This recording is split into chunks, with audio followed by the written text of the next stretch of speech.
बिस्मिल्लाहिर्रहमानिर्रहीम अस्सलाम वालेकुम। बिलाखिर एक स्याह बाप बंद हुआ। जनरल कमर जावेद बाजवा ने रिटायरमेंट ले ली। उनकी रिटायरमेंट और उनका आज आखिरी पैगाम था अपनी कौम के नाम। उस पैगाम में उन्होंने कुछ सियासी बातें की। वो सियासी बातें कुछ ऐसी थी जिनके ऊपर बात करना इंतहाई ज़रूरी था। वो कह रहे थे कि फ़ौज ने सियासत में मुदाखलत की जिसकी वजह से फ़ौज का ये हाल हुआ। सबसे पहले तो मैं आपको वाज़ेह कर दूं, फ़ौज एक अदारा है। फ़ौज एक हमारी यानी कि डिफेंस फोर्स है, हमारी खूनों पे खड़ी है, हमारे नौजवानों की कुर्बानियों के ऊपर खड़ी है। हम अपनी फ़ौज को किसी सूरत भी बुरा भला नहीं कहते हैं और कहना भी नहीं चाहिए। हमारा मुतालबा, हमारी जो जंग है वो इन जर्नलों के ख़िलाफ़ है। जनरल बाजवा ने जब आर्मी चीफ बनना था तो उनका पहला बयानिया ये था कि करप्शन के ख़िलाफ़ जंग। करप्शन इस मुल्क की जड़ों को जो है खोखला करती है। और जाते जाते वो जब वो रिटायरमेंट उन्होंने ली तो वो आखिरी अल्फाज उनके ये थे कि फ़ौज को मुदाखलत नहीं करनी चाहिए, बिल्कुल नहीं करनी चाहिए।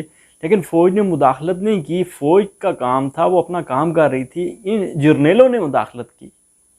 आप खुल के अवाम को ये हक़ाइक़ बताएं कि हमने अपने मफादात, अपनी करप्शन, अपने बच्चों के लिए हमने जो माल इकट्ठा किया था वो माल हम लोगों ने बेल्जियम में, दुबई में और दूसरे जो ममालिक हैं वहाँ पर लेकर जाना था। लेकिन डंडा लिए खड़ा था इमरान। अगर इमरान वज़ीर आज़म होता तो हमें कभी वो माल लेकर जाने नहीं देता। इसलिए हमने रजीम चेंज ऑपरेशन का हिस्सा बने।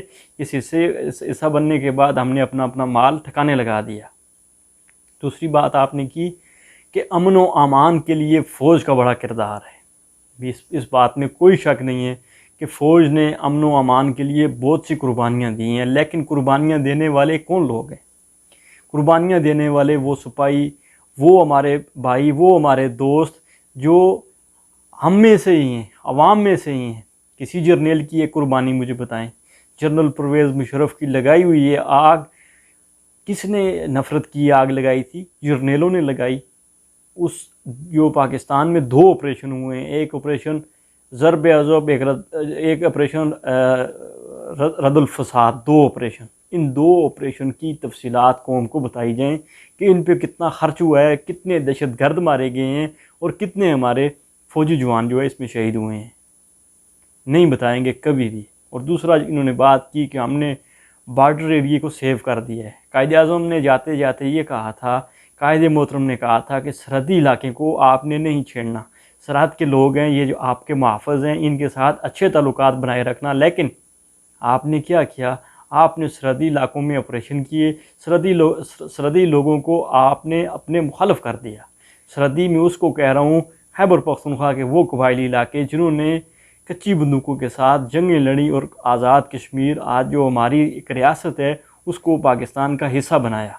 ये वो सरहदी लोग थे जिनकी कायद-ए-आज़म ने भी अपनी आखिरी वसीयत की थी कि इन लोगों को आपने नहीं छेड़ना, इनको कुछ भी नहीं करना, ये आपके भाई हैं।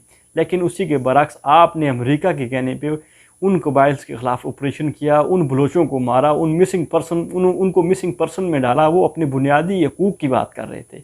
वो कोई मिसिंग पर्सन ऐसा नहीं था जो किसी बैरून एजेंडे पे काम करने वाले ये वो जर्नल थे जो आते हैं और बात करते हैं कि हमने इस मुल्क की वफ़ादारी का हलफ भी उठाते हैं, लेकिन फिर वो अपने हलफ पे पूरा नहीं उतरते।